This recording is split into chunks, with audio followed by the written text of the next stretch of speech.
Buenas tardes, esta es la sustentación de la actividad número 5 de la clase de Inspección, Vigilancia y Control de la Tecnología en Regencia de Farmacia impartida por el CREAT Tunja en la UPTC. Este trabajo se realiza sobre el estudio de la Resolución 1478 de 2006 y se ciñe a los aspectos que regulan la distribución y compra de medicamentos de control en las droguerías y farmacias. Los artículos que determinan aspectos como la importación, fabricación y exportación se han dejado fuera debido a su extensión y poca pertinencia en el desempeño laboral del regente. Aquí en la introducción se expresan las razones por las cuales se hizo la restricción a los medicamentos de control. Si ustedes desean pueden detener un poco la reproducción del video y leer el texto. Si no, vamos a seguir con el capítulo 1.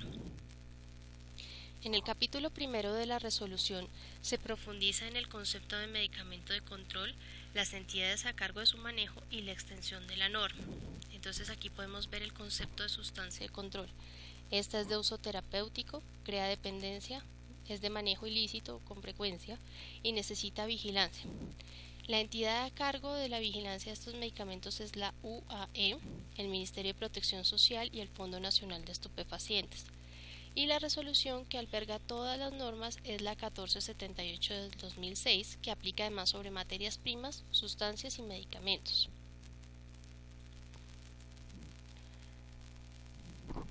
En este primer capítulo también se encuentran las disposiciones generales de la resolución. Estas indican que su aplicación se extiende a todas las entidades privadas, públicas y personas naturales que exporten, procesen, manipulen, sinteticen, fabriquen, distribuyan, vendan y consuman medicamentos de control. Esto quiere decir que nadie que participe de la cadena se escapa de la vigilancia. Todo el control de estas sustancias y medicamentos no se basa realmente solo en la creación de obstáculos para su consumo, sino en la recopilación de información y en la visibilidad de sus transacciones. Para ellos, los datos que el gobierno busca obtener son existencia en el mercado, el registro sanitario, las licencias y documentos oficiales. Desde la población, los emisores de la información son todas las personas que tengan contacto con estos medicamentos y desde las entidades institucionales está el INVIMA y el ICA. Los receptores son la UAE, el Fondo Nacional de Estupefacientes, el Ministerio de Protección Social, fondos rotatorios de estupefacientes y las oficinas de vigilancia y control. En la parte inicial de la resolución también se muestra el cuerpo de prohibiciones que el gobierno ha propuesto para limitar la venta y el impulso de compra. Igualmente aclara que la entrega de los medicamentos controlados a sus usuarios debe ser personal y directa para así garantizar oportunidades de educación en salud, seguimiento y detección de posibles adicciones. La manera en que estas prohibiciones se expresan es: primero, prohibida la distribución de muestras, tanto de medicamentos en consultorios médicos y droguerías o de materias primas en las casas fabricantes. Segundo, comercializar por internet. En este medio, si el usuario así lo quiere, se puede llegar al anonimato, lo que facilita el tráfico ilegal, con el agravante además de que en la red no hay fronteras nacionales. También está prohibida la publicidad masiva, puesto que está comprobado que el ejemplo incita al consumo. Esto también sucede en el caso del alcohol y el tabaco. Y también se prohíbe el comercio interdepartamental. Esto se logra por medio de los recetarios exclusivos por departamentos y busca evitar la migración de fármacos de una región a otra y mejorar el conocimiento que tiene el gobierno sobre los niveles de consumo y la incidencia de diferentes patologías que requieren estas sustancias para su tratamiento. Pasando al capítulo 2, se listan las sustancias cuya tendencia a generar adicción hace que su uso sea vigilado. Estas son, en primer lugar, el fenobarbital. Usado en los casos de epilepsia, la concentración de este medicamento va de acuerdo a la gravedad de la enfermedad y a la edad del paciente. Es posible encontrarlo en 10, 50 y 100 miligramos. La presentación elixir, usada en el campo de la pediatría, fue recientemente retirada de la oferta. También es de destacar la morfina, es un sedante de la familia de los opiáceos altamente adictivo. Su efecto es muy fuerte y debe ser recetado con discreción, siempre buscando una opción sustituta. En casos de que un farmacéutico o la Secretaría de Salud vea recetas para fracturas, dolores de muela, de cabeza, Con este medicamento se debe hacer seguimiento al profesional y el caso que generó la fórmula. Finalmente está el hidrato de cloral. Este no se encuentra en farmacias y droguerías independientes, pues su uso, si se justifica, solo se puede dar en el ámbito hospitalario, pues exige el control de signos vitales hacia el paciente que lo recibe. Ya en el capítulo 5 se expresan los entes que están en capacidad de manejar medicamentos de control. Todas estas entidades deben cumplir con los requisitos exigidos por la UAE. Las licencias son extendidas por 5 años, luego de lo cual deben ser renovadas. La Secretaría de Salud inspeccionará estas entidades una vez al año mínimo y en casos de liquidarse la entidad, la licencia caduca. Este es el abanico de las entidades. Aquí se encuentran sobre todo los distribuidores mayoristas y minoristas. Aquí encontramos droguerías, establecimientos veterinarios y cabe destacar que las ambulancias también tienen la posibilidad de dispensar estos medicamentos. Ahora, para nosotros,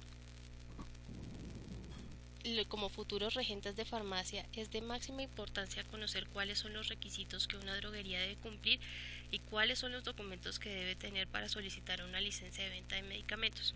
Aquí los vemos enumerados en 5 puntos. Si quieren leerlos pueden detener el video, si no podemos pasar a las especificaciones de infraestructura que debe tener una droguería.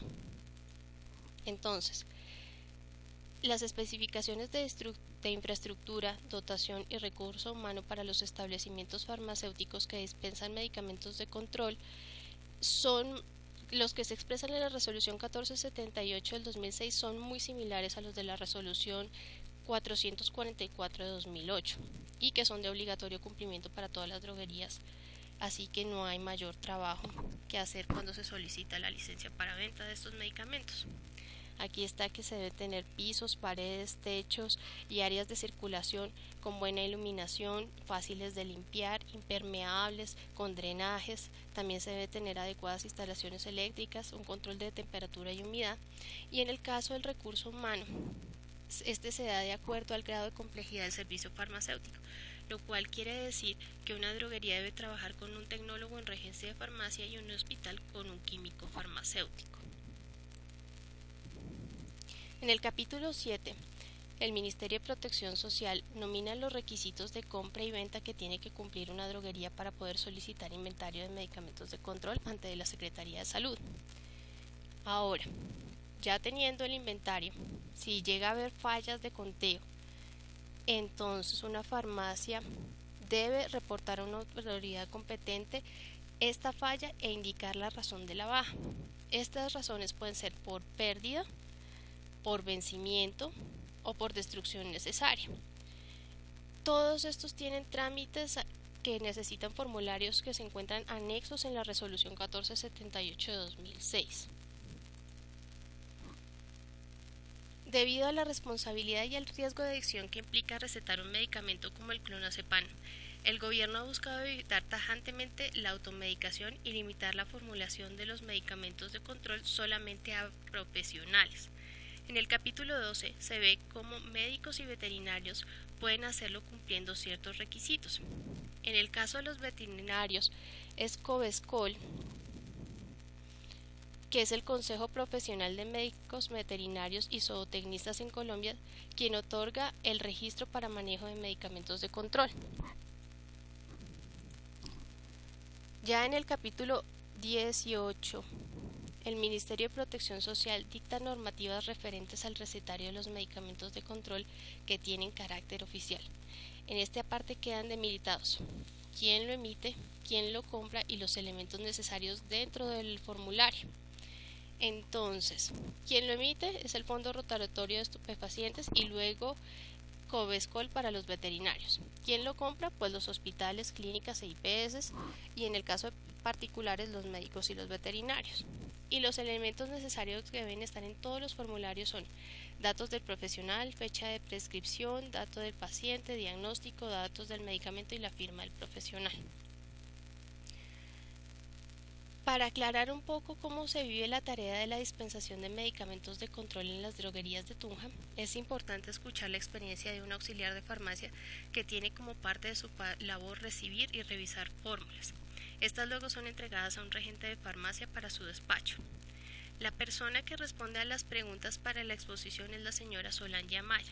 Ella trabaja en la Droguería Mundial desde hace años y esto es lo que nos puede contar.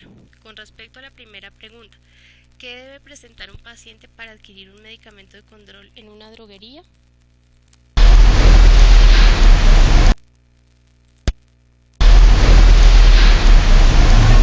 Sí, el paciente debe presentar la fórmula de control especial que exige la Secretaría de Salud.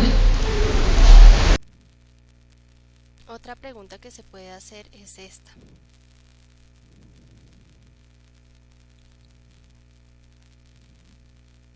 ¿Qué datos deben entregar un comprador al reclamar una fórmula de control y dónde se debe sentar esta información? Los datos que el paciente tiene que llenar es al respaldo, escribir la fecha de nacimiento y la edad del paciente y firmar con cédula, no más. La última pregunta que podemos realizarle a la señora Solange sería esta. ¿De qué lugar del país puede provenir un formulario que es efectivo en Tunja?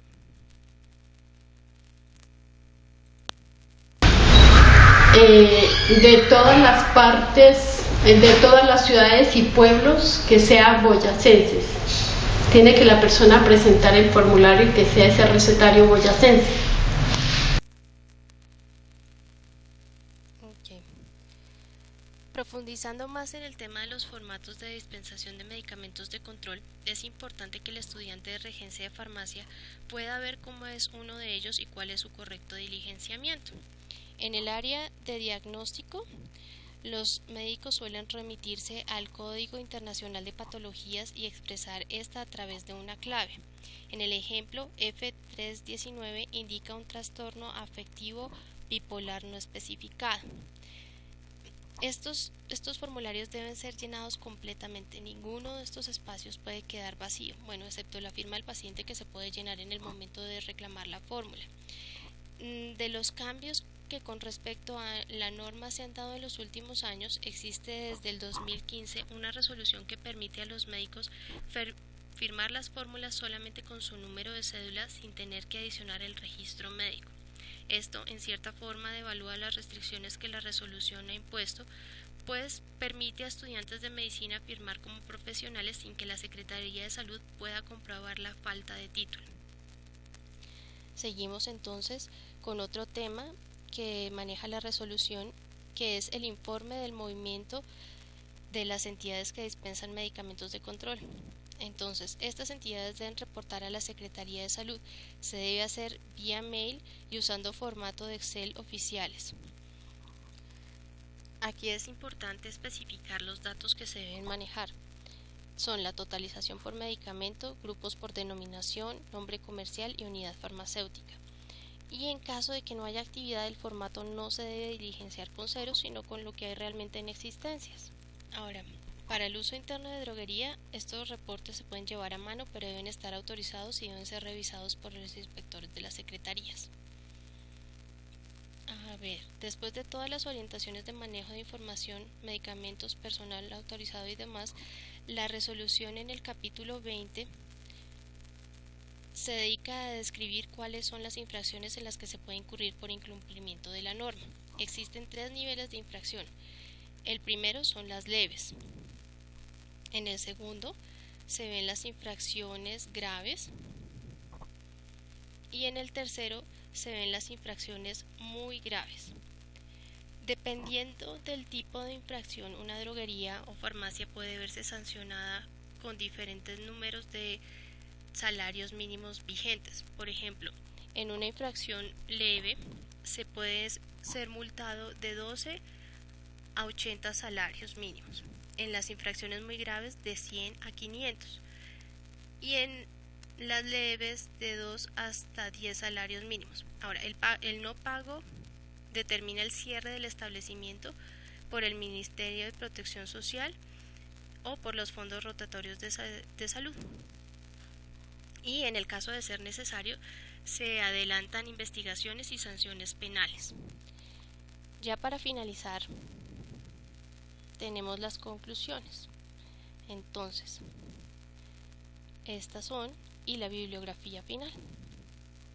Muchísimas gracias por su atención y que tengan un feliz día.